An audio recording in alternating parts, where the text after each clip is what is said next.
I'm Tony and today I'm here at RHS Wisley to create one of these beautiful living wreaths. Now, wreaths are not just for Christmas. I have one on my door at home all year round and I just add foliage and different decorations for different seasons. So the first thing you're going to need is a really sturdy frame. So this one I've had custom made out of copper, but you can pick them up online for all different sizes. But the important thing is that it's really sturdy because this is going to be filled with substrate and it's going to get heavy. So we want something that's going to last a lifetime.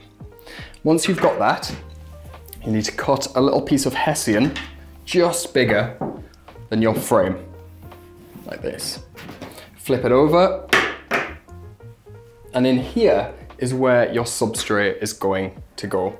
So you want to make sure when you push it down, there's a little bit of overhang so you can stitch that in place afterwards. And next, we're going to mix the substrate. So I'm going to get rid of this. And you just need two main ingredients. So this right here is a peat-free seed compost. So it's already packed full of horticultural sand, making it nice and free draining. And then we've got some horticultural grit here as well. It's about 50-50 ratio of both. And we just mix that together really well. Now, it's better if you can have your substrate a little bit damp. It'll help you out a little bit later on when we start getting the plants in place. It just helps to hold them in place better than a dry mix. And the great thing about it being damp is then you don't need to water it for a long time once you've put your plants in. So just mix this really thoroughly, make sure the grit is dispersed really evenly. And just like that, we've got a mix that's absolutely perfect for succulents. You want it nice and sharp because they need free draining soil, especially with the Hessian that could hold some water around the base of them. You want to make sure that any water that's hitting them outside is just going to drain away really quickly. Right, so we'll move this out of the way and we're going to fill our frame with the substrate. Just want to put it in evenly all the way around. And you do need to just push it in place because you want this whole frame to be really solid. You don't want it to be moving. Remember, this is going outside and it needs to be able to face all that the weather has to throw at it. If it starts to gather when you're putting your substrate in, just neaten it up, pull it out and neaten it up so it looks nice and smooth when you flip it over. Because this will end up as the back of the wreath. Just make sure you're pushing this right into the sides and you want it to almost mound up slightly so that you can make it nice and tight and firm when we put the back on. Don't worry about any messiness here. This is going to get cut out as well. One final firm down and then we can move on to the next step. The next job is to stitch this all the way around. So I'm going to head off and wash my hands so I'm not making a complete mess of things. Next thing is to get this stitched and secure on the frame. So for this, I like to use wax cotton. It's still completely natural, it's biodegradable, but it does hang around for a long time and keep things in place. And you'll just need a needle with a nice wide eye on it. You're gonna need a lot of this. We're gonna be stitching for quite a while because we've got to secure all the way around the outside and then inside and then the back when it goes on. But this, doing it this way, is going to make sure that it lasts a lifetime. Feed it through the eye of the needle and pull it back on itself so you've then got a double strength piece of cord. Snip that off and we can get sewing. So first of all, just pop your needle through, get your end and tie it back on itself. That's going to make sure that's completely secure. Just leave all this and we can tidy that up after when we trim all the Hessian as well. Then we just start working our way section by section around, under and over the copper frame, back and forwards, all the way around. And just take your time on this because if you do it properly the first time, it's going to stay in place. And the great thing about these is they last all season and they change through the seasons as well. Can't stress how much you need to make sure this is secure. The last thing you want is to hang this beautiful wreath up and it to all fall out. When you get down to about that much, you want to start tying it off. So pop your needle through and tie it back on itself. If you do that a couple of times, snip it off. Now we're all stitched in place. We can push the substrate right up to the sides, ready for taking the lid. Just work your way all the way around. And what you want is this little bulge down here, just under the copper. That's going to give you plenty of space to plant into. Now we're finished with the stitching. The next stage is to put a waterproof membrane onto the back. This step is optional, but I really recommend you do it because it helps protect the door or whatever surface you're going to put your wreath onto. That just needs to be placed on, doesn't need to be secured.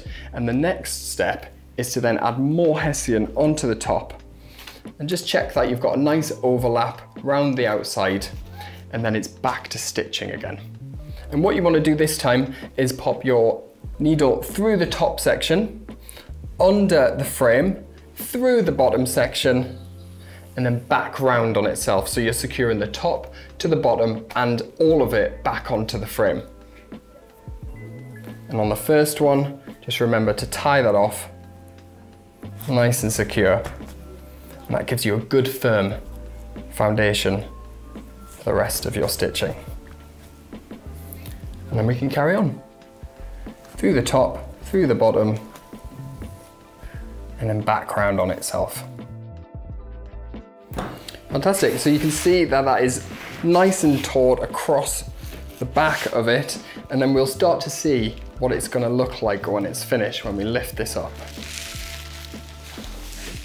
So you can see the frame. What we now need to do is secure this middle section here.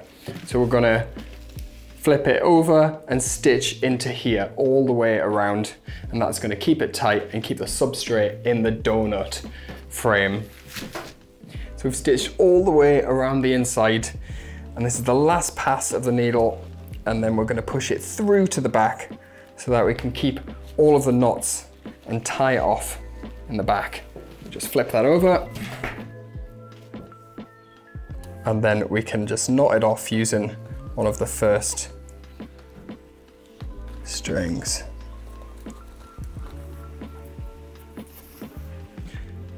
So now we can go around and just tidy up all of the bits of thread, clean this up.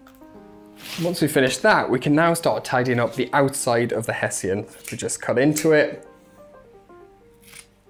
and trim really carefully around the outside, making sure that you're avoiding any of the stitching. Let's flip that over and see what it's starting to look like. You can see there, it's looking really great. It's going to be hung flat like that on the door. And the last little bit of cutting we have to do is just to remove this centerpiece. So we'll just go in and make a little cross. And we've got both layers to get through, and then we can just cut to the outside and trim really carefully, avoiding any of the stitches. Now for the exciting part, the planting. So we're going to fill this wreath with succulents, but the great thing about this is that it lasts all year round, but at certain times during the year, such as Christmas, you can make it a little bit more festive by adding some other bits in. And today we're going to add in some foliage right here from the Wisley Gardens. During autumn, you can add in pumpkins, you can even add baubles and other things throughout the year to match the season you're in. So what I'd recommend is first starting with your bigger succulents. And what we want to do, because we want to avoid making big holes in this, we want to depot them and then remove the majority of the substrate. And you can even break off a lot of the roots as well. That's just to make this as small as possible to get it through here without leaving a big gap. And don't be too scared. Succulents are tough things. This has a really deep base, so I'm just going to snip the very bottom of that off. And then we're going to make a little incision into this. And you make it as small as possible. You can use your finger to make a hole and then feed it in. Firm it in place. And then what I have are these little florist clips right here. And what we're going to do is find a lower hanging leaf, and we're going to pin this in place in a couple of places to make sure that that's firmly in place. We'll just continue and first of all add in the rest of the large succulents, and then we'll infill with the smaller ones. Great, now we've got our large Echevera in, I'm going to start just infilling all the gaps with some smaller succulents. The great thing with this is that you don't even need rooted plants, you can just use cuttings, and I've got some cuttings that I'm going to put in to fill the smallest gaps later on. But it's the same process as with the biggest ones. Just remove the soil, make a hole, and pop it in.